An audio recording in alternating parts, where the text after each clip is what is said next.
Hey everyone, hello. As always, I hope this video finds you in good health and in good spirits. So today we're diving into a powerful saying that has echoed through philosophy, psychology, and spirituality alike. What I fear, I create.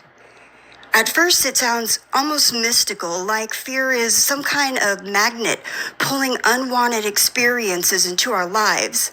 But when you start to look at it more deeply, you'll see it's not only a spiritual idea, but also a psychological truth. Fear shapes our thoughts, our actions, and ultimately, our reality. So, in today's video, we're unpacking this phrase and what it really means. Look at real life examples of how fear creates the very thing we're trying to avoid the most, and explore ways to break the cycle. Fear is one of the most primal emotions. It's wired into our biology as a survival mechanism designed to protect us. But when fear goes unchecked, it becomes something else, a self-fulfilling prophecy. Think of it like this. Your mind is always scanning your environment for evidence that matches your dominant thoughts.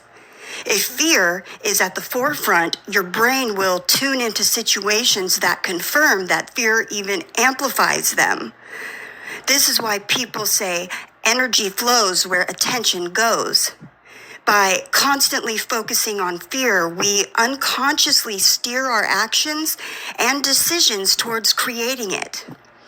Let's look at these examples. Relationships. Someone deeply afraid of abandonment may cling too tightly to their partner. That insecurity creates tension, and ironically, it often drives the other person away, fulfilling the very fear of abandonment. Career. If you fear failure at work, you might hesitate to take risks, avoid speaking up, or overthink every move. That hesitation can actually lead to missed opportunities or mistakes, making failure more likely. And also, health. People who constantly fear getting sick often stress themselves into a weakened immune system. Chronic stress increases cortisol, which makes the body more vulnerable. In other words, the fear of illness can literally make you sick. Even sports psychology shows this.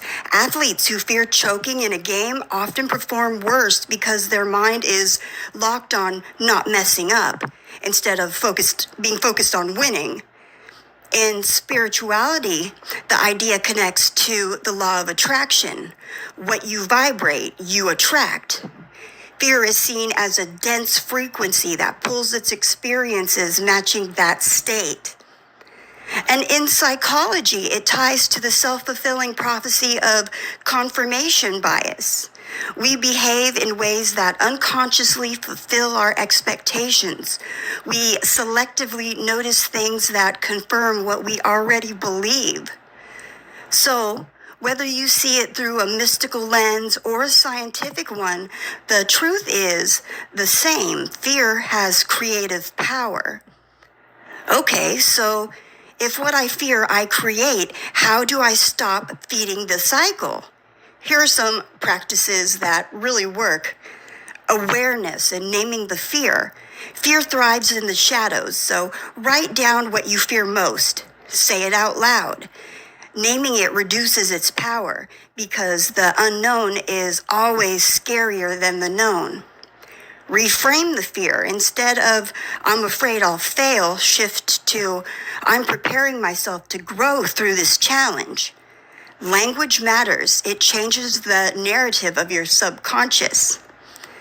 Visualization of the opposite. If fear is the mind imagining worst case scenarios, then turn the tables. Use visualization to picture the best possible outcome with detail and emotion. Take small actions.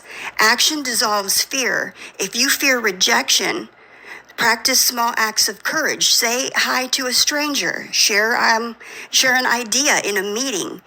Every small step rewires the brain. Mindfulness and breath work. Fear is usually about the future, what might happen. Grounding yourself in the present moment through breath, meditation, or body awareness pulls you out of fear's grip. And gratitude practice. Gratitude shifts focus from what you don't want to what you do want. It changes your emotional frequency and loosens the grip on fear. So when you hear the phrase, "what I fear I create," remember this: it's not about blaming yourself for every challenge, but about recognizing how powerful your mind and emotions really are. Fear can either be a prison or a teacher. By facing it, reframing it, and shifting your focus, you can stop creating from fear and start creating from love, courage, and vision. So if today's message resonated with you, share it with someone who might be wrestling with their own fears. And remember, the more you focus on possibility instead of fear, the more you'll create the life you actually want.